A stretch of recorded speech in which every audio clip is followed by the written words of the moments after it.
নমস্কার বন্ধুরা, ঘরোয়া পাকশালায় আপনাদের অনেক অনেক স্বাগত জানাই। ঘরোয়া পাকশালার একটা নতুন পর্বে আজকে আবারও হাজির হয়েছি একটা অত্যন্ত সুস্বাদু রেসিপি নিয়ে। আমার আজকের রেসিপি ভেটকি মাছের ফ্রাই। ভেটকি মাছের ফ্রাই বাঙালির একটা অত্যন্ত প্রিয় খাবার। আসুন তাহলে দেখে নিই বাড়িতেই কীভাবে রেস্টুরেন্টের মতন ফ্রাই বানানো যায়। ভেটকি ফিশ ফ্রাইয়ের জন্য আমি ভেটকি মাছের ফিলে এরকমভাবে বাজার থেকে কাটিয়ে নিয়ে এসেছি। ফিশ ফ্রাই বানানোর জন্য ভেটকি মাছের ফিলে কিন্তু এরকমভাবে বাজারে কাটিয়ে আনা যায়। ভালো করে ধুয়ে পরিষ্কার করে নিয়েছি।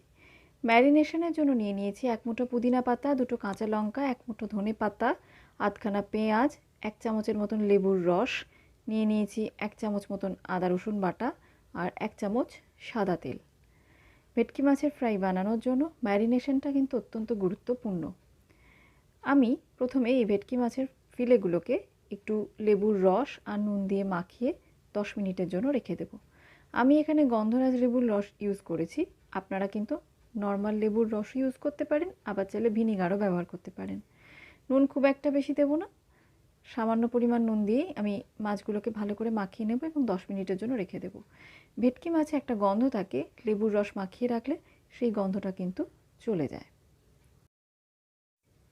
এবারে ম্যারিনেশনের জন্য আমি একটা মিক্সিং বলে একে একে পেঁয়াজ, ধনেপাতা, পুদিনা পাতা, কাঁচা লঙ্কা এবং সামান্য পরিমাণে তেল আর একটু নুন দিয়ে একটা পেস্ট তৈরি করে নেব। লঙ্কাটা আমি এখানে 2টো ব্যবহার করেছি, আপনারা আপনাদের পছন্দ মতন লঙ্কা এখানে ব্যবহার করবেন। দেখুন বন্ধুরা, একটা পেস্ট আমি এরকম তৈরি করে নিয়েছি। এবারে এটা আমি একটা প্লেটে নিয়ে নিয়েছি আর তার সাথে কিন্তু আমি 1 চামচ আদা রসুন বাটা মিক্স করে নিচ্ছি। আপনারা চাইলে একসাথে আদা রসুন দিয়েও কিন্তু বেটে নিতে পারেন। খুব ভালোভাবে মিশিয়ে নেওয়ার পরে আমি লেবু নুন মাখানো মাছগুলো এর মধ্যে এক এক করে দিয়ে দেব এবং মাছগুলোর গায়ে খুব ভালোভাবে আমি এই মিশ্রণটা মাখিয়ে নেব। ফিশ ফ্রাইতে ম্যারিনেশনটাই কিন্তু আসল। যদি আমরা এরকমভাবে ধনেপাতা পুদিনা পাতার একটা মিক্সচার তৈরি করে মাছটাকে ম্যারিনেট করি, তাহলে ফিশ ফ্রাইটায় কিন্তু একটা অত্যন্ত সুন্দর ভালো গন্ধ তৈরি হয় এবং ফিশ ফ্রাইটা খাওয়ার সময় এই মিশ্রণের স্বাদটাও কিন্তু দুর্দান্ত লাগে। সেই জন্য আমি এখানে ধনেপাতা পুদিনা পাতা দুটোই ব্যবহার করেছি। আপনারা যদি কেউ পুদিনা পাতা পছন্দ না করেন বা বাজারে না পান, তাহলে শুধু ধনেপাতাও ব্যবহার করতে পারেন। সমস্ত উপকরণগুলো মাছের গায়ে খুব ভালো করে মাখিয়ে নিয়ে একটি এয়ারটাইট কন্টেনারে ফিশ ফিলেগুলো আমি 1 ঘন্টার জন্য নর্মাল ফ্রিজে রেখে দেবো ম্যারিনেশন হতে। 1 ঘন্টা পরে আমি বেশ কিছুটা পরিমাণে ব্রেড ক্রাম্ব নিয়ে নিয়েছি একটা প্লেটে, আর নিয়ে নেব 2টো ডিম। 2টো ডিম আমি একটা পটের মধ্যে নিয়ে খুব ভালো করে সেটাকে ফেটিয়ে নেব। ব্রেড ক্রাম্বের মধ্যে দিয়ে দেবো আন্দাজ মতন নুন আর ডিমটার মধ্যেও কিন্তু দিয়ে দেবো আন্দাজ মতন নুন।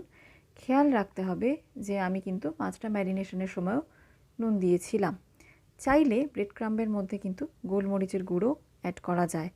ঝালটা অবশ্যই আপনাদের স্বাদ মতন।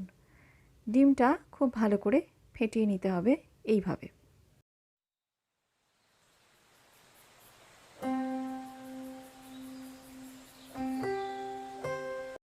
খুব ভালো করে ডিমটা ফেটানো হয়ে গেলে আমি মাছটা এবারে নিয়ে নেব। তাতে দিয়ে দেবো 1 চামচ মতন ময়দা আর দিয়ে দেবো 2 টেবিল চামচ ফেটানো ডিম। ময়দাটা কিন্তু এখানে শুধুই মাত্র ব্যবহার করেছি যাতে যে মশলাটা দিয়ে আমি ম্যারিনেট করেছি সেটা খুব ভালোভাবে মাছের গায়ে লেগে থাকে, মাছটার গা থেকে যাতে ওটা ছেড়ে না যায় ফ্রাই করবার সময়। এই মশলাটা যদি মাছের গা থেকে ছেড়ে যায়, তাহলে ফ্রাইটা করবার পরে কিন্তু মাছের গায়ে কোনো মশলা পাওয়া যাবে না। এবার আমি এক এক করে ফিশ ফিলে নিয়ে নেব। প্রথমে ব্রেড ক্রাম্বে দেব। ব্রেড ক্রাম্বটা খুব ভালো করে এটার গায়ে লাগিয়ে নেব এবং এরপরে আমি এটাকে ডিমের গোলায় দেব।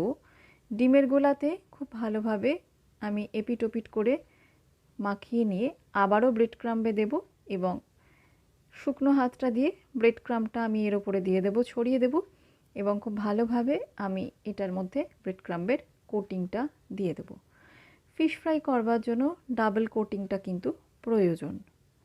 অনেকে চাইলে অ্যারারুট, ডিম, ময়দা সেটা গুলেও কিন্তু একটা ব্যাটার তৈরি করে তাতেও ফিশ ফ্রাই ভাজতে পারেন। তবে রেস্টুরেন্টের মতন যদি ফিশ ফ্রাই ভাজতে হয়, তাহলে সেক্ষেত্রে কিন্তু এই রকমভাবেই কোটেশনটা দিতে হবে। খুব ভালোভাবে ব্রেড ক্রাম্বে আমি মাখিয়ে নেব ফিশ ফিলেটাকে। ব্রেড ক্রাম্বে এবং ডিমে যখন আমি ফিশ ফিলেটাকে কোটিং করব তখন খেয়াল রাখতে হবে যে যে হাতে আমি ব্রেড ক্রাম্বটা মাখাচ্ছি সেই হাত দিয়ে কিন্তু ডিমের গোলাটা আমি দেব না, অর্থাৎ একটা থাকবে ড্রাই হ্যান্ড, একটা থাকবে ওয়েট হ্যান্ড। না হলে ব্রেড ক্রাম্বটা কিন্তু দলা পেকে যাবার একটা সম্ভাবনা থাকে। এটা খুব সাবধানে করতে হবে। আর ভেটকি মাছ একটা অত্যন্ত নরম মাছ, আর ঘন্টাখানেক ম্যারিনেশনের পরে কিন্তু মাছটা আরও নরম হয়ে যায়। তাই মাছটা যখন আমরা কোটেশনে দেব বা যখন আমরা ফ্রাই করব তখন সাবধানে করতে হবে, নাহলে কিন্তু একটা ভেঙে যাবার সম্ভাবনা থাকে।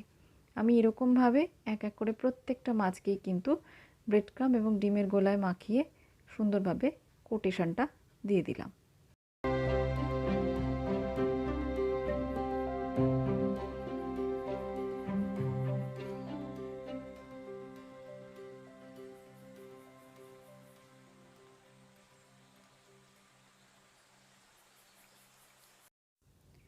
যেহেতু মাছটা ম্যারিনেশনের সময় লেবুর রস ছিল এবং পরেও আমি ডিমের গোলা ব্যবহার করেছি, সেই জন্য প্রথমবারই কিন্তু যখন ব্রেড ক্রাম্বে মাছটাকে মাখানো হচ্ছে তখন সুন্দরভাবেই ব্রেড ক্রাম্বটা কিন্তু মাছের গায়ে লেগে থাকছে।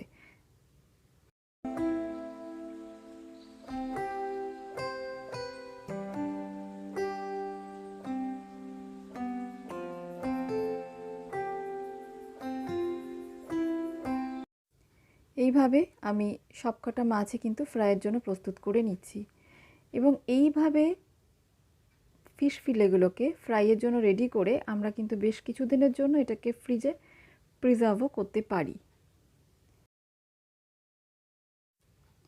দেখুন বন্ধুরা, আমার ফিশ ফ্রাই কিন্তু রেডি হয়ে গেছে ভাজার জন্য।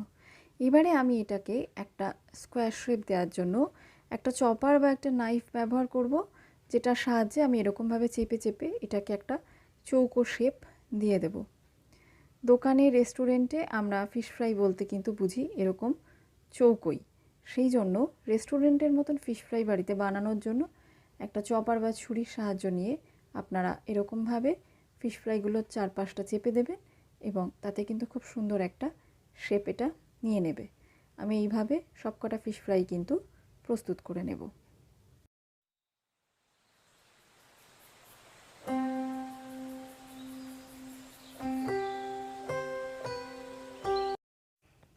সবকটা ফিশ ফ্রাই রেডি হয়ে গেছে ভাজার জন্য। গ্যাসে একটা কড়াই বসিয়ে বেশ কিছুটা তেল দিয়ে, অবশ্যই সাদা তেল দিয়ে আমি তেলটা গরম করে নেব। ফিশ ফ্রাই ভাজা হবে ডুবো তেলে এবং ফ্লেম থাকবে মিডিয়াম। আমি ফিশ ফ্রাইগুলো দিয়ে দেব এবং মিডিয়াম ফ্লেমে আমি এটাকে ভেজে নেব। সাইড পাল্টানোর সময় খুব সাবধানে আমি এটাকে পাল্টে নেব। আপনারা চাইলে চিমটের সাহায্যেও পাল্টাতে পারেন, দুটো খুন্তিও কিন্তু ব্যবহার করতে পারেন।